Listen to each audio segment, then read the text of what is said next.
ಇನ್ನು ದಾವಣಗೆರೆ ದಕ್ಷಿಣ ಕ್ಷೇತ್ರದ ಮತ ಎಣಿಕೆಗೆ ಕ್ಷಣಗಣನೆ ಆರಂಭ ಆಗಿದೆ. ಮತ ಎಣಿಕೆಗೆ ಎಲ್ಲಾ ರೀತಿಯ ಸಿದ್ಧತೆ ಈಗಾಗಲೇ ಪೂರ್ಣಗೊಂಡಿದೆ. ಸಿದ್ಧತೆ ಬಗ್ಗೆ ಚುನಾವಣಾ ಅಧಿಕಾರಿ ಸಂತೋಷ್ ಮಾಹಿತಿಯನ್ನು ಕೊಟ್ಟಿದ್ದಾರೆ. ಡಿಆರ್ಆರ್ ವಿದ್ಯಾಸಂಸ್ಥೆ ಕಾಲೇಜಿನಲ್ಲಿ ನಡೀತಾ ಇರುವಂತಹ ಮತ ಎಣಿಕೆ, ಅದಕ್ಕೆ ಬೇಕಾದಂತಹ ಸಿದ್ಧತೆ. ಒಟ್ಟು 21 ಸುತ್ತಿನಲ್ಲಿ ಮತ ಎಣಿಕೆ ಕಾರ್ಯ ನಡೆಯುತ್ತೆ. ಬೆಳಿಗ್ಗೆ 8 ಗಂಟೆಯಿಂದ ಮತ ಎಣಿಕೆ ಕಾರ್ಯ ಆರಂಭವಾಗುತ್ತೆ. ಮತ ಎಣಿಕೆ ಕೇಂದ್ರದ ಸುತ್ತಲಿನ 100 ಮೀಟರ್ ನಿಷೇಧಾಜ್ಞೆ ಹೊರಡಿಸಲಾಗಿದೆ. ಇನ್ನು ಸಿದ್ಧತೆ ಬಗ್ಗೆ ಚುನಾವಣಾ ಅಧಿಕಾರಿ ಸಂತೋಷ್ ಮಾಹಿತಿ ಕೊಟ್ಟಿದ್ದಾರೆ. ಏನ್ ಹೇಳಿದ್ದಾರೆ ಬನ್ನಿ ನೋಡೋಣ. ದಿನಾಂಕ 4/5/2020 ನಡೆಸ್ತಾ ಇದ್ದೀವಿ.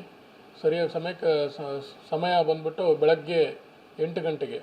ಅಂದರೆ ನಾವು ಫಸ್ಟು ಪೋಸ್ಟಲ್ ಬ್ಯಾಲೆಟ್ ವೋಟಿಂಗನ್ನು ನಾವು ಕೌಂಟ್ ಮಾಡ್ತೀವಿ. ಅದಕ್ಕೆ ಸಪ್ರೇಟಾಗಿ ಟೀಮ್ಸ್ಗಳನ್ನ ಕೂಡ ಹಾಕ್ಕೊಂಡಿದ್ದೀವಿ. ಅದೇ ಕೌಂಟಿಂಗ್ ಹಾಲಲ್ಲಿ 2 ಕೋಣೆಗಳನ್ನು ಮಾಡಿದ್ದೀವಿ. ಅದರಲ್ಲಿ ಒಂದು ಕೋಣೆ ಮಷಿನ್ಸ್ ಕೌಂಟಿಂಗ್ ಇದ್ದರೆ ಅದರ ಪಕ್ಕದಲ್ಲೇ ನಾವು ಪೋಸ್ಟಲ್ ಬ್ಯಾಲೆಟ್ ಕೌಂಟಿಂಗನ್ನು ವ್ಯವಸ್ಥೆ ಮಾಡ್ಕೊಂಡಿದ್ದೀವಿ. ಅದರಲ್ಲಿ ಸಂಬಂಧಪಟ್ಟಂಥ ಅಸಿಸ್ಟೆಂಟ್ ರಿಟರ್ನಿಂಗ್ ಆಫೀಸರು ಹಾಗೂ ಕೌಂಟಿಂಗ್ ಸೂಪರ್ವೈಸರ್ಸು, ಕೌಂಟಿಂಗ್ ಅಸಿಸ್ಟೆಂಟ್ಸು ಮತ್ತು ಮೈಕ್ರೋ ಅಬ್ಸರ್ವರ್ಸು ಈಗಾಗಲೇ ಎಲ್ಲ ಸಿಬ್ಬಂದಿಗಳನ್ನ ನೇಮಕ ಮಾಡಲಾಗಿದೆ.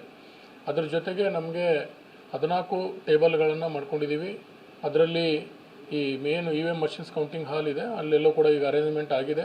ಅದನ್ನು ಕೂಡ ಸಿಬ್ಬಂದಿಗಳು ಅಂದರೆ ಪ್ರತಿ ಟೇಬಲ್ಗೆ